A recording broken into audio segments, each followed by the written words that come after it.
¿Quieres contarnos un poquito de la historia, digamos, de las olas, digamos, cómo aparece este concepto de ola o a qué se refiere más o Eh, en realidad, yo empecé diciendo esto y por eso también se hace como, me ramifico necesariamente cuando lo empiezo a hablar, porque hablar de terapias cognitivas es hablar de un movimiento impresionante, es decir, hay, en el último, un libro que yo leí hace poco de Isabel Caro, ella sostenía que había más de 32 enfoques de terapia cognitiva. O hace poco he leído una revisión y habla más de 53 enfoques de terapia cognitiva. O sea, eso ya te da una idea de la complejidad que hay en la terapia cognitiva en sí. Dentro de la terapia cognitiva hay diferentes líneas. La más conocida es la terapia cognitivo-conductual. Pero tenemos la línea narrativa, la línea cognitivo-sistémica, hay unos enfoques más cognitivos humanistas, hay incluso terapia cognitiva más de corte psicodinámico. Yo voy a focalizarme en la terapia cognitivo-comportamental, que es lo que yo hago. Dentro de la terapia cognitivo-comportamental, en el año 2004, Steve Hayes, que es uno de los padres de la terapia de tercera ola, acuñó el término olas. Es decir, él sostenía de que en realidad hay tres grandes olas en terapia cognitiva. Una primera ola que está emparentada con la modificación de la conducta, es decir, la aplicación de los principios conductuales en el campo de la terapia. La segunda ola que tiene que ver con lo que se conoce acá en Córdoba, ¿sí? Que es la terapia cognitiva de Beck-Ellis. ¿Sí? Son los dos autores, obviamente que hay otros autores que aparecen incluso con matices más interaccionistas, de Arnold Lazarus, Richard Lazarus, los primeros trabajos de Mahoney, que después se va al constructivismo, algunas aplicaciones de los principios de Bandura, pero en definitiva, segunda ola o segunda generación es terapia cognitiva basada en el modelo de procesamiento de la información. ¿Sí? ¿Viste cómo todo se une? En definitiva, en Córdoba todavía se muestra la terapia cognitiva como eso, como que eso es la terapia cognitiva. La segunda ola, es decir, pensar de que en definitiva lo que nos pasa no tiene que ver necesariamente con lo que nos pasa, sino con la interpretación que tenemos de aquello que nos pasa.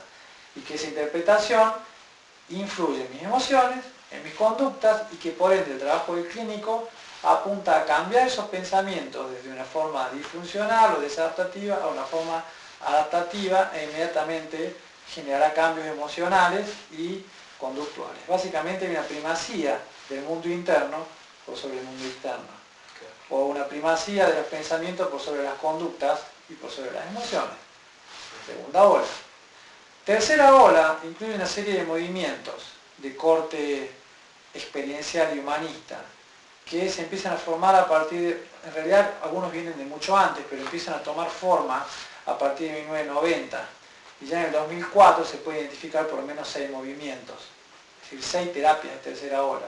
Hoy se habla de 7 terapias de tercera ola, que incluyen la terapia de aceptación y compromiso, la terapia analítico-funcional, terapia dialéctico-comportamental, la terapia integral de pareja, que son las aplicaciones de la terapia de aceptación y compromiso al trabajo con parejas, la terapia cognitiva con base en mindfulness, el MBST, ¿sí? Que es una derivación directa del modelo propuesto por Kabat-Zinn, del modelo de reducción del estrés basado en mindfulness, la terapia de activación conductual. ¿Sí? Todas estas terapias, si bien son como hermanos que no tienen todo que ver entre sí, tienen puntos en común. ¿Sí? Todas las terapias de tercera ola se distinguen por 2 o 3 puntos en común. El primero es que descansan todas sobre el uso del mindfulness en la psicoterapia. ¿Sí? El mindfulness como una técnica derivada de los principios de la meditación Zen, ¿sí? Que es una técnica, bueno, vos debes haber escuchado bastante sobre mindfulness en los últimos días porque en el Congreso hubo mucho sobre mindfulness. ¿Sí? Ese es un punto que une a todas estas psicoterapias. ¿Sí? Tanto la terapia de aceptación y compromiso, como la terapia dialéctico-conductual, la analítico-funcional, todas de una manera incluyen implícita o explícitamente, un trabajo con mindfulness. El segundo punto es que casi ninguna de estas terapias, salvo la terapia cognitiva con base en mindfulness, que en realidad es como que está dentro de estas últimas terapias, pero que no comparte demasiadas características, no toman el procesamiento de la información como metáfora de trabajo. ¿Sí? todas se acercan explícita o implícitamente a lo que es la teoría de los marcos relacionales, ¿sí? Que es una teoría lingüística generada del campo de los estudios del comportamiento. Es decir, es como decir, es una lingüística conductista, que es una teoría bastante compleja. Y yo te puedo decir que un 60% de la gente que habla tercera hora no te podría explicar lo que es teoría de los marcos relacionales. ¿Sí? Es una teoría con mucha base experimental, pero es básicamente una teoría lingüística, que es la base del trabajo y lo que le da al trabajo en mindfulness dentro de tercera ola su base científica. El tercer componente, que es lo que hace tan difícil la terapia de tercera ola, es el trabajar con la conducta clínica. ¿Qué quiere decir esto? Que no hay protocolo. ¿Sí? Yo trabajo con lo que trae el paciente en cada momento, en cada interacción, en el aquí y ahora. Yo puedo trabajar con vos, con lo que te surge en esta sesión, y lo que surja va a ser con lo que vamos a trabajar. ¿Sí? No hay protocolo. ¿Sí? Hay un trabajo experiencial, netamente experiencial. Y eso implica que el terapeuta tiene que estar preparado para lidiar con lo que aparece. Y el trasfondo de todo esto, que es lo que lo hace más difícil, es que el axioma básico del trabajo es la aceptación del sufrimiento, como base para una vida con significado. Y ahí se rompe básicamente con toda una serie de paradigmas que han impregnado la cultura sí, en el sentido de que uno no tiene que trabajar para que el paciente deje de sufrir. Uno intenta trabajar para que el paciente sufra con sentido. ¿Sí? Y en ese sentido es como una terapia bastante humanista, porque no hay nada más humano que el dolor y el sufrimiento. Yo siempre trabajo con mis pacientes esto: ¿cuánto tiempo has dedicado en tu vida a dejar de sufrir y a luchar para no sentir lo que todavía estás sintiendo? Sí, mucho, y no funcionó. ¿Sí? Y esa es la base del trabajo.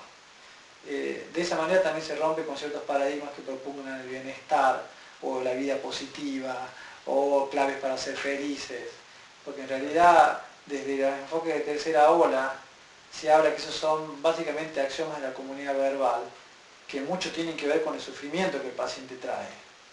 En definitiva, lo que genera sufrimiento es la lucha contra el sufrimiento. Y eso también tiene un trasfondo muy zen, digamos. Es como que es un cambio importante de paradigma. Hay otro componente que es muy importante, y yo creo que siempre lo dejo para el último porque es lo que da la eficacia, o deja hablar de la eficacia que tienen estos abordajes. Viste que yo recién dije que la terapia cognitiva de segunda ola sostiene que los pensamientos generan emociones. Terapia de tercera ola sostiene que las relaciones entre pensamientos, emociones y conductas son totalmente arbitrarias y aprendidas. Yo puedo perfectamente tener un ataque de pánico en mi shopping sin haber tenido ningún pensamiento previo. La terapia cognitiva diría, no, debe haber habido un pensamiento. Puede que no, puede que el pensamiento haya aparecido después del ataque. ¿Sí? O incluso puede que una creencia sea una forma de justificar la emoción que acabo de tener. En este momento me siento re triste. Debe ser porque hace poquito peleé con mi mujer. Pero puede ser que perfectamente la emoción haya aparecido y la creencia sea solamente una justificación o una explicación de la emoción que acabo de tener. ¿Sí? En tercera ola se habla de que pensamientos, emociones, conductas y sensaciones son pensamientos, emociones, conductas y sensaciones. Y que el unir a una a otra como explicación es algo que los seres humanos aprendemos socialmente. ¿Por qué estás triste? Porque estoy triste. No, porque estás triste. Cuando me dé una razón, voy a estar satisfecho. Ahí te estoy enseñando de que la tristeza tiene que tener una causa. Pero la tristeza es tristeza. Las emociones son emociones.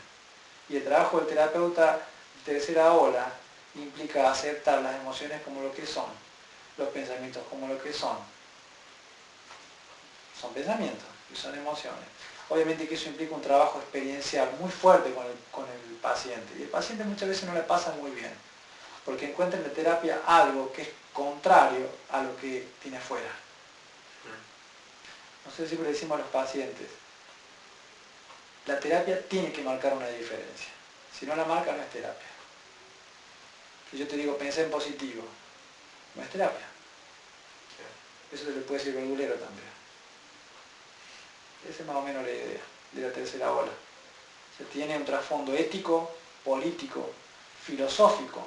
Y digo político porque también incluye una profunda crítica a la sociedad en términos de lo que se nos enseña desde chicos. Evitar experiencias negativas, no conectarse con la tristeza, ocultar el enojo, mensajes sociales. ¿Sí? Y tiene un trasfondo ético, porque el terapeuta no es alguien que te puede decir qué tenés que hacer. Si yo estoy en el mismo lugar que vos, yo también tengo los mismos pozos, también cavo para salir de un pozo, también sufro y trato de no sufrir, estamos todos en la misma mermelada, digamos. ¿Sí? En ese sentido hay un cambio en el rol del terapeuta. Yo soy un guía, pero vos estás en tu montaña y no puedes subir, yo estoy en la mía y desde acá te digo por ahí no funciona. Eso es lo máximo que puedo hacer. Entonces en ese sentido es un trabajo de equipo. ¿Sí? Y eso se ve, el terapeuta juega el mismo juego. ¿Sí? Un cambio ético. Un cambio teórico, los pensamientos no mandan y son más importantes. Son solo pensamientos, al igual que una emoción. Todas tienen el mismo estatus y su enlace es arbitrario. Y nosotros trabajamos básicamente no para que pienses de otra forma, sino para que las funciones que ejerce el pensamiento cambien. Cambiamos el contexto. A nivel filosófico, el contextualismo funcional es lo que interesa. No buscamos cambiar un evento privado cambiando otro evento privado. No buscamos cambiar una emoción cambiando un pensamiento. ¿Sí? Lo que se hace es trabajar desde el contexto. ¿Sí? Y en este caso el contexto verbal. Esta es la parte compleja, el contexto verbal. Te puedo decir, estoy pensando en este momento que me quiero suicidar. ¿Ese pensamiento es bueno o es malo? Es un pensamiento. Ah, estás aprendiendo entonces, sí. Porque en realidad yo llego a tener ese pensamiento y digo, no, ese pensamiento es malo. A ver, el pensamiento es un pensamiento. Lo que me está generando malestar es que yo estoy evaluando ese pensamiento. Y la evaluación es un contexto verbal. Y ese contexto verbal es el que le da características aversivas a algo tan inocuo como un pensamiento. Entonces el terapeuta no va a cambiar el pensamiento. En todo caso, va a cambiar el contexto verbal o va a generar cambios en el contexto verbal. De forma tal que ese pensamiento, aun cuando venga a mi mente, uy, me quiero matar, sea solo un pensamiento y no un indicador de que me estoy por matar. Esa es la lógica, obviamente, muy grosso modo, del trabajo desde terapia de aceptación y compromiso.